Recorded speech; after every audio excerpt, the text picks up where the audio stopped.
Hey everyone, thanks for walking by. This is part 4 of what would happen if Ash woke up on time in episode 1. If you haven't seen the first few videos, I'll link them in the description as well as in the eye. Without further ado, let's continue where we left off. Just after earning his new Hive badge, Ash passes by a bug catching contest and decides to enter.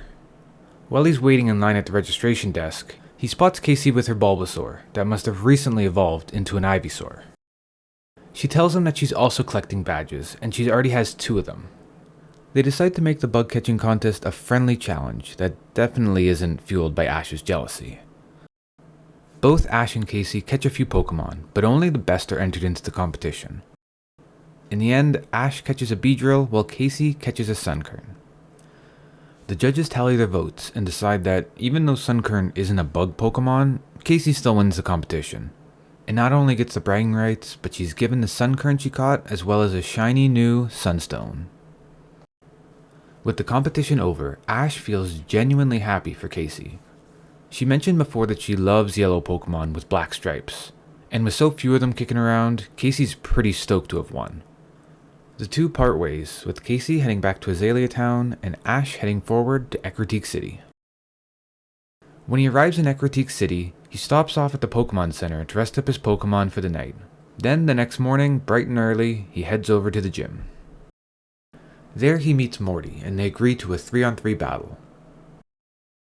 Morty starts off the battle with Ghastly, so Ash uses Cyndaquil. Ghastly's a tricky one, disappearing and reappearing. So, Cyndaquil uses its Fire Spin to fill the stadium with fire, inevitably hitting Ghastly and taking it down. Next, Morty sends out Haunter, who's much faster than Ghastly, dodging Cyndaquil's Fire Spin with ease.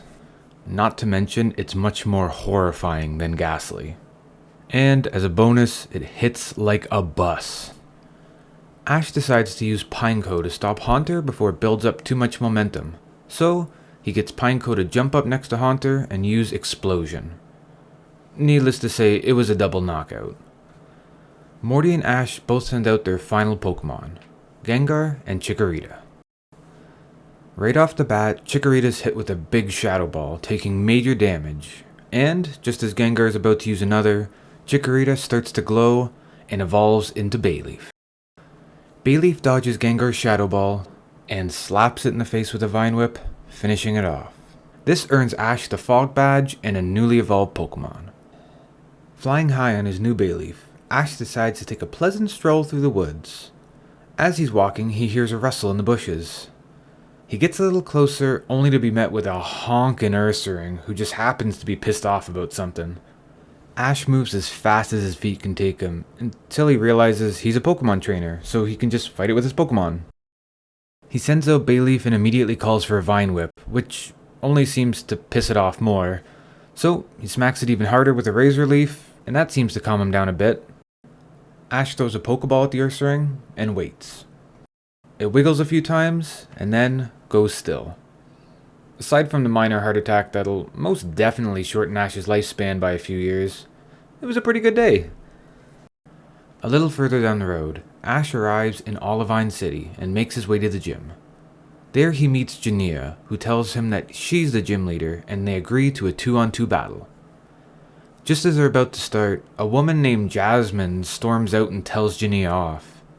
Turns out Jania's just an apprentice and is kind of breaking a lot of rules by pretending to be a gym leader, so she gets scolded pretty bad.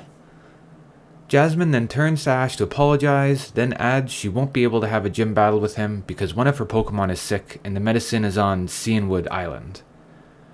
Ash isn't exactly sure why they don't have the medicine on the mainland or why she hasn't sent someone to get it already, but he tells her that he'll go get the medicine in order to get a gym battle when he returns. Also, Jasmine sends Jania to go with them, which raises questions on why she didn't send Jania in the first place, but whatever. Ash and Jania get to Cianwood Island and head straight for the pharmacy to grab the medicine. Jania gets what she needs, then suggests that Ash stays in Cianwood to challenge the gym. Then she jumps on the next ferry back to the mainland. On his way to the gym, Ash sees a weird looking man fighting with his Machoke and taking a real whooping. The man and Pokemon then embrace in a tender hug, making for an especially awkward moment. Ash just keeps his head down and keeps walking towards the gym. Just as Ash gets there, he sees a ton of people running out of the gym to greet their master. Turns out it's the really weird man. So Ash reluctantly challenges him to a match. He agrees to a 2-on-2 battle and starts off by sending out Poliwrath. Ash thinks about using Ursaring, but the thought of seeing that face again kinda terrifies him, so he uses Heracross instead. Poliwrath slaps Heracross right across his face, knocking him back and taking him out of the battle quickly. Ash decides that Bayleaf would be his best bet, and swiftly orders a Vine Whip straight to Poliwrath's face. It then finishes off Poliwrath with a Body Slam. The weird man's final Pokemon is Machoke. He hypes up Machoke with a very heartfelt speech that Ash just finds a little odd. Then they get to battling. The two have a close back and forth, mostly consisting of smacking each other in the face. It looks like Machoke has the advantage, so the weird man calls for their ultimate move, which is largely ineffective and basically just gives Bayleaf the opportunity to knock Machoke down and make it eat dirt. This takes out Machoke, giving Ash the victory and the Storm Badge. The two shake hands, and the weird man tells Ash about the Whirl Islands, which are on the way back to Olivine City. Because Jasmine's Pokemon probably isn't better yet, he decides to make a detour there and check it out. On his way, he finds out there's a Pokemon tournament going on one of the islands called the Whirl Cup. Winners get some prize and bragging rights, both of which Ash is looking for. As soon as he gets to the island, he signs up and makes his way to Red Rock Isle, where the tournament's being held. He arrives the day before the competition, giving him a little bit of time to strategize. Because you can only use water Pokemon in this tournament, the strategy's pretty clear. He calls up Professor Oak to send him his Seadra. Seadra and Quagsire are his only two water Pokemon, so they'll have to do. Ash does well in the tournament, making it all the way to the finals.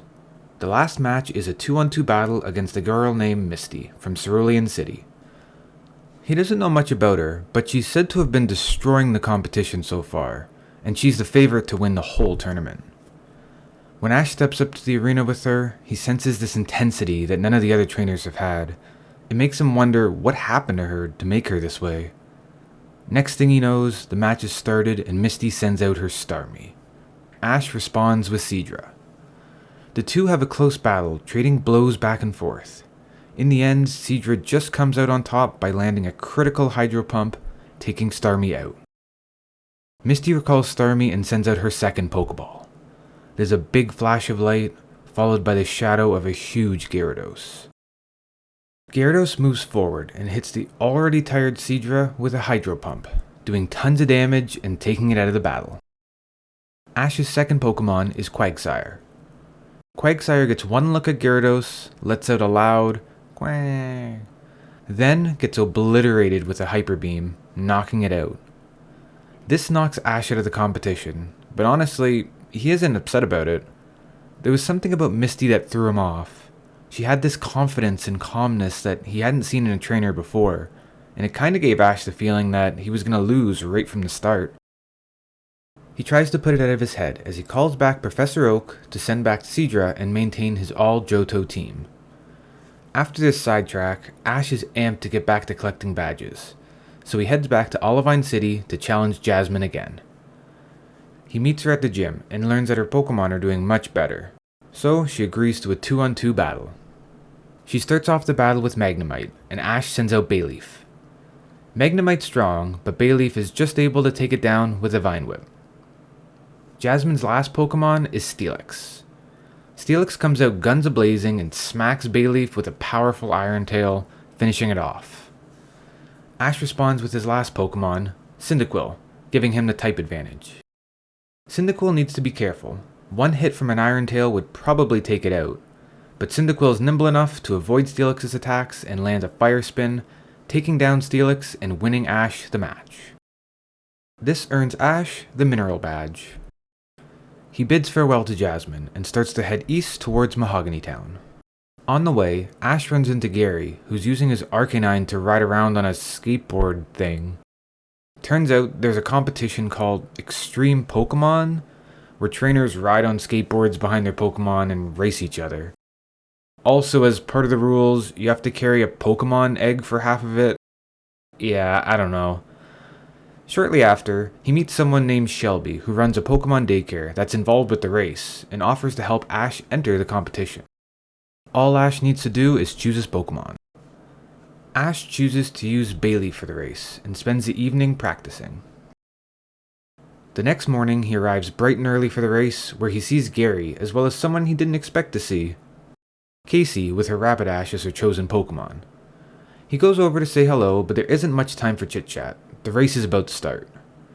From the moment the race starts, it's clear what's going to happen. Ash loses the race by a lot. I mean, Bayleaf can only go so fast, and he's up against an Arcanine and a Rapidash, not to mention the fact that Ash has only been training for one evening. Gary's spent months training, and Rapidash is one of the fastest Pokemon out there. It's just overall embarrassing. He finishes so late that he misses seeing Gary and Casey again. They went home a while ago. Ash heads back to Shelby's to return the equipment, and he ends up feeling so bad for Ash that he gives him a Pokemon egg to make him feel better. It honestly helped a little bit. Racing isn't Ash's thing, so he continues on his way to Mahogany Town to collect his next gym badge. On the way there, Ash hears an earth-shattering roar. He heads over to check it out, and turns out to be a giant, shiny Gyarados. Team Rocket suddenly emerges from the bushes and tells him that he can't leave and try to hold Ash captive. Then, out of the blue, Lance from the Elite Four shows up and blasts Team Rocket away with his Dragonite. Ash offers to help out, but Lance tells him to get bent, so he does what he's told and promptly continues towards Mahogany Town. Just outside of town, Ash hears that familiar roar again and sees the Gyarados barreling its way down towards him. Luckily, Ash is standing on a bridge, exactly in the way of the Gyarados. It gets one look at Ash and gets ready to let out a huge Hyper Beam. Want to know what happens next?